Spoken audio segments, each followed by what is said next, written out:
বামেদের mission ২৬ brigade থেকে একই সঙ্গে বিজেপি এবং তৃণমূলকে উৎখাত করার ডাক দিলেন মোহাম্মদ সেলিম। তিনি বললেন এই দুর্নীতিবাজ রাজ্য সরকারকে উৎখাত করতে হবে।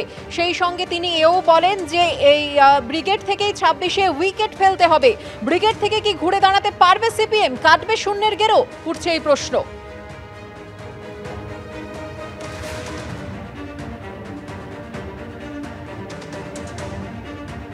এই চোর জোচ্চোর দুর্নীতিবাজকে 14 তলা থেকে টেনে হিঁচড়ে আমরা মাটিতে নামাতে পারি, সেই শপথ আমাদের নিতে হবে। যখন সংকট হয়, যখন সমস্যা হয়, যখন বিপদ আসে, এমন করে যে আপনি একটা রাস্তা দিয়ে হেঁটেও যান, যদি অ্যাক্সিডেন্ট হওয়ার ভয় থাকে তাহলে বলা হয় একটু বাঁ দিকে চেপে যান, বাঁ দিকে ধরুন। আজকে এই রাজ্যকে, এই দেশকে বাঁচাতে হলে একটু বাম পথ ধরতে হবে। কি উইকেট ফেলবেন তো? আমাদের সবাইকে একটু নেমে খেলতে হবে। কি রাজি তো? যারা আমাদের ঘর ছাড়া করছে, আন্দোলনকারীদের ছাড়া করছে, আমরা শপথ নিচ্ছি তাদেরকে আমরা রাজ্য ছাড়া করে ছাড়ব।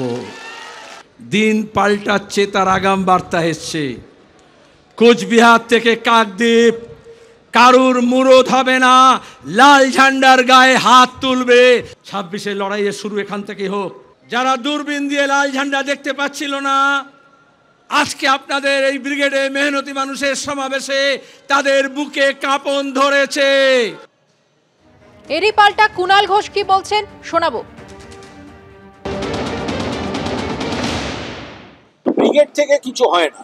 ব্রিগেডে ব্রিগেড থেকে একটা সভা দিয়ে ওইভাবে ঘুরে দাঁড়ানো, উঠে দাঁড়ানো, বসে পড়া, শুয়ে পড়া কোনো সম্পর্ক নেই।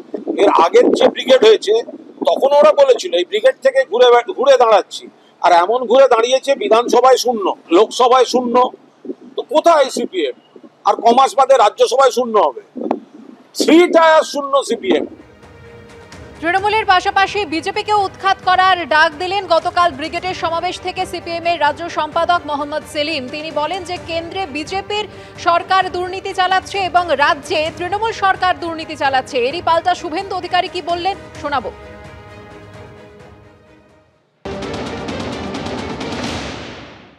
লোক হয়েছে নি উড়িয়ে বাড়িয়ে গোটা সিপিএম বলবে গণসংগঠন। কে ছিল না সিপিএম এর? কটা লোক হয়েছে?